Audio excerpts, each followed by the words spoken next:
네, YTN 라디오 이재윤의 뉴스 정면 승부 1부 시작합니다. 1부에는 오늘의 주요 뉴스 정리하는 순서죠. 뉴스인에 나오십니다. 오늘 주요 뉴스 산뜻하게 정리할 김영민 아나운서 나오셨습니다. 안녕하세요. 네, 안녕하세요. 네, 또 주요 뉴스의 뒷배경과 의미를 풀어줄 이동우 기자 함께했습니다. 안녕하세요. 네, 안녕하십니까? 네. 자, 탈북어민 강제 북송 사건과 관련한 논란이 계속되고 있는데, 자, 여야 입장이 팽팽하게 대립하고 있습니다. 먼저 여당의 입장부터 살펴볼까요? 네, 여당이 귀순 의향서를 작성한 탈북 어민은 대한민국 국민인데도 정부가 강제 북송을 결정했다라면서 공세 수위를 높였습니다.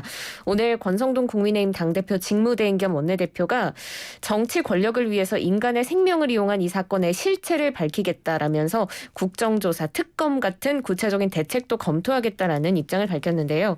안철수 의원도 입장을 내고 생각만 해도 참담하다. 북한으로 강제 추방을 결정하는 불법을 저지른 책임자와 관련자들에 대해서는 명백한 진상규명 또 무거운 책임을 물어야 한다 이렇게 강조하기도 했습니다. 실제로 검찰이 어제 서해 공무원 피살 사건 또 탈북어민 북송 사건과 관련해서 국정원 압수수색하기도 했는데요. 이번 진상규명 또 수사가 문재인 전 대통령에게로까지 향할 수도 있다라는 관측도 있는데 여당 입장 어떻게 보셨는지 뉴스인 해주세요. 그렇죠. 이제 국민의힘은 윤석열 대통령의 지지율이 하락하는 이런 국면에서 이 탈북어민 이제 강제 북송 사건을 그 최대한 이슈로 만들면서 야당과 이제 문재인 전 정부에 대한 그런 공세를 강화하면서 분위기 반전을 꾀하는 것으로 이렇게 풀이가 되는데요. 네. 문재인 정부 시절 발생한 이 사건 관련해서 이제 국회 국정조사 실시 그리고 특검 도입 카드를 꺼내들면서 야권을 향한 이제 압박 수위를 이제 최대한 끌어올리는 그런 형국입니다. 앞서 대통령실에서 이 사건을 반인도적, 반인륜적 범죄 행위로 규정하고 진상규명을 예고하는 가운데 여당이 전방위적 공격 태세에 들어가면서 뒷받침에 나서는 뭐 그런 모습이죠. 네. 국민의힘 권성동 그 원내대표가 이렇게 말했습니다. 국정조사와 특검 등 구체적인 대책을 검토하겠다. 정치 권력을 위해서 인간의 생명을 이용한 이 사건의 실체를 반드시 밝히겠다 이렇게 강조하기도 했는데요. 문재인 전 대통령의 이제 책임론을 집중 부각하는 그런 네. 모습입니다. 네. 권 원내대표는 문재인 전 대통령이 인권 변호사 시절에 우리 국민을 살해한 중국인에 대해서 따뜻하게 품어야 한다 이렇게 밝힌 적이 있는데 이번 탈북어민 강제 북송과 대비하면서 인권 변호사 문재인과 대통령 문재인 중 누가 진짜인가라고 이제 직격하기도 했는데요. 이제 문재인 전 대통령을 향한 책임 규명 의사를 분명히 했다 이렇게 풀이할 수 있을 것으로 보이고요. 윤영석 그 최고위원 같은 경우도 탈북민을 북으로 강제 송환한 문재인 정부의 처사는 대한민국을 인권 후진국으로 만든 야만적 행위다. 참으로 부끄럽고 용납될 수 없다면서 문재인 전 대통령도 그 책임에서 결코 자유롭지 못하다 이렇게 거들기도 했습니다. 네.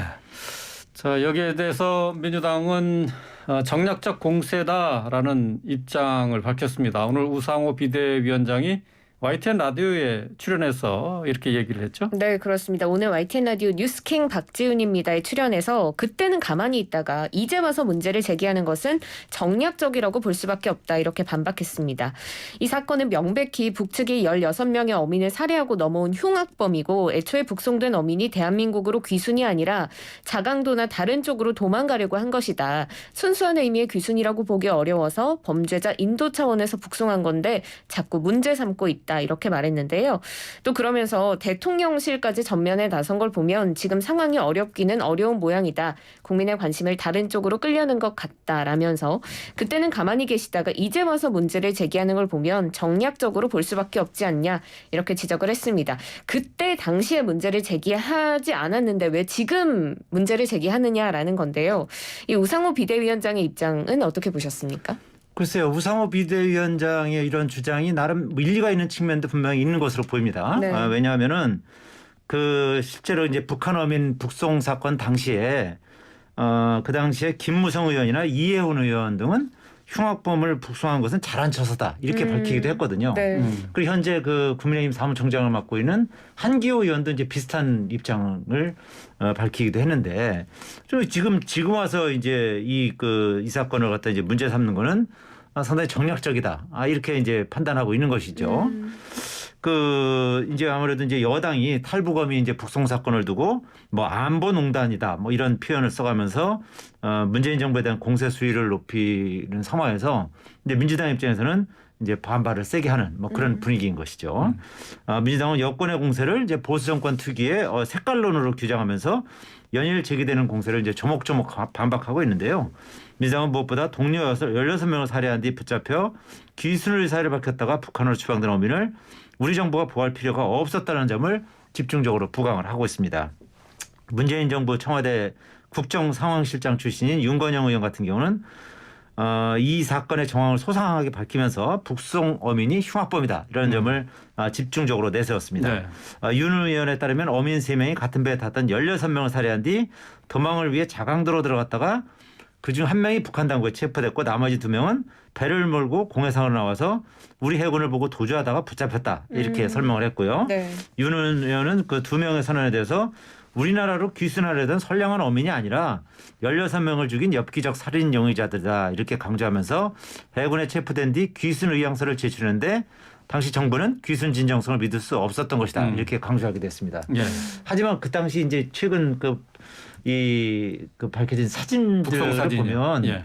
뭐 분명히 이제 귀순 의사가 있었다는 거는 뭐 예, 누가 예. 봐도 한눈에 알 수 있는 그런 상황이기 때문에 윤건영 의원의 이런 설명이 어느 정도 설득력이 있는지 뭐 그 부분은 좀 더 지켜봐야 될 것 같습니다. 예. 어쨌든 뭐 지금 논란이 되고 있는 것은 북한 어민들의 귀순 의사의 진정성이 있었느냐 이 부분도 문제고 또 그리고 흉악범이면은 추방을 해야 되는 거냐 다시 북한으로 돌려보내야 되는 것이냐 뭐 이런 논란도 계속 남아 있는 거예요. 근데 네. 통일부는 북한 주민의 추방을 직접 규정하는 법률은 없다는 입장을 내놨죠. 네, 탈북 어민 북송의 근거로 원래 지금 북한 이탈 주민법 제9조 1항 2호 살인 등 중대한 비정치적 범죄자는 보호 대상자로 결정하지 않을 수 있다. 이 내용이 거론되고 있는데 이걸 북송에 적용할 수 없다라는 입장을 이제 네. 통일부가 밝힌 겁니다. 이 법안은 탈북민의 보호 지원을 규정한 법률이기 때문에 북송의 근거가 될 수 없다는 뜻으로 풀이가 되는데요.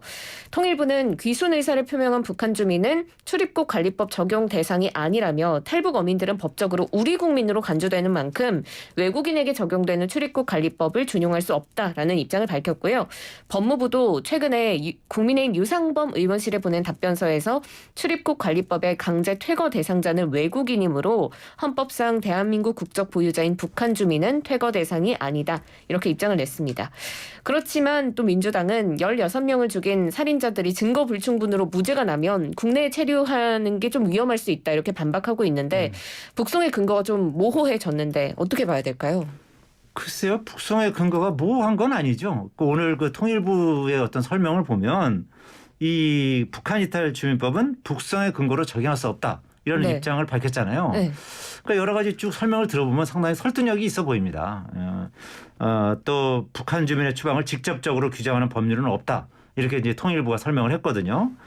그러니까 탈북 어민들이 국내로 들어오는 순간 그 탈북 어민은 대한민국 국민이 되는 겁니다. 네. 이제 대한민국의 국민은 헌법에도 이 한반도와 그 부속 도서를 우리 한국의 영토로 규정을 규정하고 했죠. 있지 않습니까? 그렇기 때문에 이 탈북 어민이라 하더라도 우리 국내로 들어오는 순간 그 어떻게 그냥 그 외국인이 아니기 때문에 여기에 뭐 무슨 그 외국인을 출국시키는 출입국 관리법을 적용시키는 것은 그건 어불성설인 것이죠. 그래서 이 부분과 관련해서 이제 좀 전에 설명했듯이 북한 이탈 주민법상에서는 이제 국제 형사 범죄자 또 살인 등 중대한 범죄자는 보호 대상자로 결정하지 않을 수 있다. 네. 이런 조항이 있기는 합니다. 그렇지만 이 조항은 귀순을 받아들이지 말라 이런 의미가 아니라 이제 보호 대상자로 각종 지원을 하지 않을 수 있다. 이런 의미라는 게 이제 통일부의 설명이죠. 통일부에 따르면 실제 중범죄를 저지르고 내려온 북한 주민 23명이 우리 그 한국에 이미 정착해 있는 상태거든요. 이들에 대해서 귀순을 인정했지만 비보호 탈북민으로 분류해서 교육이나 취업, 주거 지원 등 지원을 하지 않고 있다. 이렇게 설명하고 있거든요.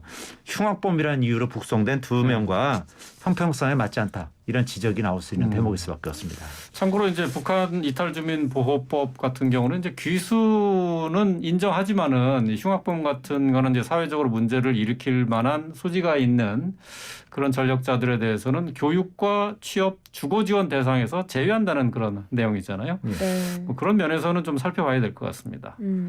그리고 우상호 민주당 비대위원장이 오늘 통일부를 비판하기도 했거든요. 통일부도 얄미운 것이 그때는 잘했다고 그러고는 장관이 바뀌었다고 그렇게 입장을 바꾼다라면서 장관 바뀌었다고 번복시키는 것이 공무원들을 괴롭히는 것이다. 하라니까 하지만 얼마나 양심에 가책이 있겠느냐 이렇게 밝혔는데요. 우 위원장의 발언은 어떻게 해석할 수 있을까요? 글쎄요, 이제 우상호 비대위원장이 상당히 이제 노련한 정치인 아니겠습니까? 이런 발언이나 공격을 통해서 통일부가 이제 뭐 압력에 의해서 입장을 바꿨다. 이런 그런 뭐랄까 나름 이런 부분을 이제 암시하려고 네. 발언을 한 것으로 보이는데 글쎄요, 그 이제 관련 공무원들의 이제 입장 번복을 이제 비판하는 그런 측면이 있어 보이긴 하는데 조금 이제 무리한 측면도 있는 것이 아닌가 이렇게 생각을 하고요. 그 어쨌든 뭐 아시다시피 이제 서해 공무원 피격 사건에서도 이제 국방부가 이제 입장을 바꿨고요. 또 이 사건과 관련해서도 통일부가 이제 다소 입장을 바꾼 것 아니겠습니까? 네. 이런 부분을 이제 집중 부각하면서 어쨌든 정부가 이런 어떻게 보면 이제 이 안보 관련 이런 색깔놀이를 하는 것이다. 이런 부분을 이제 집중적으로 이제 강조하려고 하는 그런 그 일종의 이제 정치 공세라고 할까요? 뭐 그런 측면이 있어 보이는데 네. 어쨌든 뭐 이 부분은 뭐 팩트가 가장 중요한 거 아니겠습니까? 실제로 이제 지금 검찰에서도 이 부분과 관련해서 이제 수사를 하고 있고 뭐 또 압수수색도 들어가고 했기 때문에 명명백백히 뭐 어떤 부분이 잘못됐는지 어떤 부분이 사법적으로 사법 처리를 받아야 되는 부분인지 네. 밝혀지지 않을까 그렇게 생각을 하고 있습니다. 예. 자, 다음 소식으로 넘어가 보겠습니다. 여야가 21대 후반기 국회의원 구성을 제헌절까지 마무리하기로 합의를 했죠. 오늘 뭐 사기특위와 관련해서는 여야 합의 처리를 앞두고 있는 것 같습니다. 여야 동수로 의원들을 구성하고 민주당이 위원장을 맡는 것으로 합의를 한 것 같은데 아직 뭐 최종적인 결정은 안 나온 것 같고 속보로 또 들어온 내용이 있었어요. 근데 상임위 배분은 아직까지 난항인 것 같습니다. 과학기술정보방송통신위원회를 두고 쟁탈전을 벌이고 있다고 하는데 이 소식 좀 전해주시죠. 네, 여야가 과학기술정보방송통신위원회 과방이 쟁탈전을 벌이고 있습니다. 지금 국회 원구성의 최종 쟁점으로 떠올랐는데요. 민주당은 과방위 그리고 행정안전위 두 개의 상임위원장을 보장하라고 요구하고 있는 상황이고 특히나 이 과방위만큼은 민주당이 고수해야 한다라는 입장입니다. 진성준 원내수석 부대표가 어제 기자간담회를 열고 민주당은 지난 협상 과정에서도 행안위, 과방위만큼은 반드시 민주당이 맡아야 한다라는 입장을 견지해왔다라고 밝혔는데요. 아무래도 윤 정부에 대한 견제 목적이 뚜렷합니다. 진 부대표는 한상혁 방송통신위원장에게 물러날 것을 노골적으로 압박하고 있는 상황이라면서 정부 여당이 방송을 장악하려는 의도가 노골적으로 증명되고 있는 상황에서 역시 과방위만큼은 민주당에서 고수해야 한다라는 입장이라고 말했습니다. 민주당이 지금 행안위, 과방위 사수에는 타협이 없다는 입장인데요. 민주당 입장 어떻게 보셨는지 뉴스인 해주세요.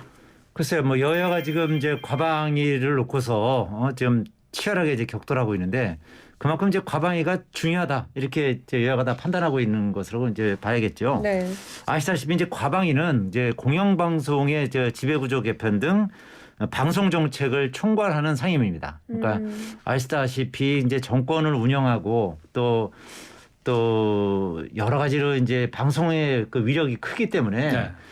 정권 입장에서는 이제 이 공영방송의 어떤 지배구조 개편을 통해서 아무래도 이제 정권에 좀 가까운 그런 쪽으로 이제 개편하려고 하는 그런 의도가 있을 수 있겠고요. 또 문재인 정부에서는 이제 이와 관련해서 이제 또 사실은 어떻게 보면 상당히 이제 문재인 정부가 이제 상당히 좀 분위기가 좋은 그런 방송 그 지도부를 이제 구성을 했었거든요. 네. 그렇기 때문에 이제 이런 부분에 있어서 민주당 입장에서는 이제 지금 정부 여당이 그 공영방송을 이제 그 장악하려는 이제 네. 그런 의도가 있다 이렇게 판단하고 있기 때문에 어떻게 보면 과방위가 그런 나름대로의 어떤 그 여야 간의 이런 어떤 대립하는 그런 데 있어서 이제 결정적인 상임이다 이렇게 판단하고 있는 것이죠. 네, 네, 그래서 네. 이 부분은 앞으로도 이제 상당 부분 이제 협상의 이제 최대 이제 쟁점이 될 것 같은데 어쨌든 그 최종적으로 어떻게 결론 날지는 모르겠습니다만 민주당 입장에서는 행안위는 양보할 수 있다. 그러니까 아시다시피 네, 행안위는 네. 이제 경찰을 담당하는 이제 네. 그렇죠. 상임이고요. 그렇지만 이제 방송을 관할하는 그리고 또 방송통신위원회를 관할하는 이 과방위는 양보할 수 없다. 이렇게 서로 이제 첨예하게 대립하고 있기 때문에 어떻게 결론 날지는 뭐 저도 잘 모르겠습니다만 네. 사실은 이제 민주당에서는 행안위는 양보하겠다. 그리고 저 과방위는 양보 못한다 이런 입장이기 때문에 뭐 이런 부분에 있어서는 결국은 뭐 정부 여당이 좀 양보하는 것이 낫지 않겠나 그런 생각도 해봅니다만 네, 뭐 네. 모르죠. 그건 뭐 여야가 이제 최종적으로 협상을 해봐야 되지 않겠나 이렇게 네. 봅니다. 박홍근 원내대표가 국민의힘이 언론에 대해서 기울어진 운동장이 아니라 엎어지는 운동장이었다라고 말을 했는데요. 여당이 그렇게 얘기한 것에 대해서 박홍근 엎어진 것은 원내대표가? 언론이 그렇죠. 아닌 윤석열 정부에 대한 민심이다라고 꼬집었어요. 국민의힘도 맞불 기자회견을 열었죠. 어제 송원석 국민의힘 원내수석 부대표 맞불 긴급 기자회견을 열고 심하게 표현하면 엎어진 운동장이었다. 공정하고 객관적이고 중립적인 언론 환경을 위해서는 오히려 여당이 과방위를 맡아야 한다고 생각한다라고 밝혔습니다. 국민의힘도 똑같습니다. 과방위만큼은 넘겨줄 수 없다라는 건데요. 이렇게 큰 쟁점으로 떠올랐습니다. 국민의힘 입장도 한번 살펴봐 주시죠. 근데 국민의 입장에서는 이제 공영방송을 이제 사실상 언론 노조가 장악했다 이렇게 보고 있기 때문에 국민의 입장에서는 이제 언론 정책을 다루는 이제 과방위를 사수하겠다는 그런 의지가 상당히 강한 것으로 이렇게 풀이가 됩니다. 국민의힘 좀 전에 말씀했습니다만 송원석 원내수석 대표가 과방위를 두고서 전임 정권 5년간의 언론 환경에 대해서 엎어지는 운동장이다 이렇게 지적하기도 했지 않습니까? 네. 근데 엎어지는 운동장이라고 지적할 정도로 상당히 이제 이 공영방송의 현재 어떤 여러 가지 환경이라든지 그 지배 구조라든지 지도부라든지 이런 부분에 있어서 상당히 현 정권과 결이 맞지 않고 네. 현 정권에 대해서 아주 상당히 비판적이다 이렇게 보고 있는 것이겠죠. 그래서 어쨌든 그 공정하고 객관적이고 중립적인 언론 환경을 위해서는 여당이 과방위를 맡아야 한다 이렇게 이제 강조하고 있는 것인데요. 그 좀 전에 말씀드렸듯이 이제 다만 과방위하고 달리 행안위에 대해서는 뭐 좀 양보할 그런 생각이 분명히 있어 보입니다. 네. 그 국민의힘은 특히 이제 전반기 국회 때 민주당이 이제 단독으로 강행 처리 시도했던 언론중재법을 이제 저지하겠다는 입장인데요. 이 문제 때문만으로도 과방위 사수는 상당히 중요하다. 이렇게 이제 거듭 피력하고 있는 상황입니다. 송원석 그 원내수석 부대표는 행안위와 과방위를 여야가 하나씩 나눠가는 방안에 대해서 질문이 나오자 그에 대해서는 동의하고 있다. 민주당에 선택권을 드리겠다 이렇게 말을 했는데요. 그러니까 어쨌든 이제 최종적으로는 이 둘 중에 하나씩만 이제 가져가는 건데 네. 이제 송원석 원내수석 부대표의 이런 여러 가지 이제 발언들을 봤을 때 민주당이 이제 선택권을 준다는 거 아니겠습니까? 그러면 결국은 이제 민주당은 과방위를 가져갈 가능성이 높고 행안위는 힘으로 갈 가능성이 좀 더 높지 않을까 그렇게 예상을 해봅니다. 그렇군요. 저 과방위 논의가 한창인데 권성동 당 대표 직무대행이 라디오 인터뷰에서 한 발언이 논란이 되고 있다고요? 네, 오늘 KBS 라디오에 출연해서 과방위에 대한 얘기를 하다가 여당이 어떻게 방송을 장악할 수 있겠느냐. 장악할 방법이 없다. 솔직히 깨놓고 얘기해서 우리가 어떻게 이걸 장악하는가. 물론 사장 임명권이 대통령에게 있지만 사장을 임명한다고 해서 대다수를 차지하고 있는 민주노총 소속 노조원들이 사장 말을 듣겠는가. 이렇게 반문한 겁니다. 여기에 대해서 사회자가 언론인 개인의 자유에 굉장히 반하는 말이다라고 반박하니까 사실 아니냐라면서 논쟁이 벌어지기도 했는데요. 오늘 최고위원 회의를 마친 뒤에 기자들과 만나서도 있는 그대로 얘기한 것이다. 부적절한 발언이냐고 생각하지 않느냐라고 묻자 개인에 대한 비판이 아니라 경영진들이 그렇다는 얘기다라고 했습니다. 어떻게 보셨습니까? 글쎄요, 그 개인적으로 봤을 때 솔직히 말씀드려서 이제 권성동 원내대표가 이제 공영방송이 이제 절대 다수인 그 언론 노조의 영향을 받고 있다 이런 판단하고 있기 때문에 이런 발언을 한 것으로 보입니다. 그렇지만 어쨌든 일정 부분 이제 공감이 가는 부분도 있긴 있지만 근데 굳이 뭐 공석에서 이런 언급을 할 필요가 있느냐 이제 그런 부분도 좀 생각해봐야 되지 않을까 이렇게 생각합니다. 네. 자, 상임위원회 배분 과방위를 놓고 여야가 치열하게 격돌하고 있는 상황까지 정리를 해봤습니다. 자, 오늘 주요 뉴스 정리한 뉴스 인앤아웃 여기까지 하겠습니다. 김영민 아나운서 이동우 기자와 함께했습니다. 고맙습니다. 고맙습니다. 예, 수고하셨습니다.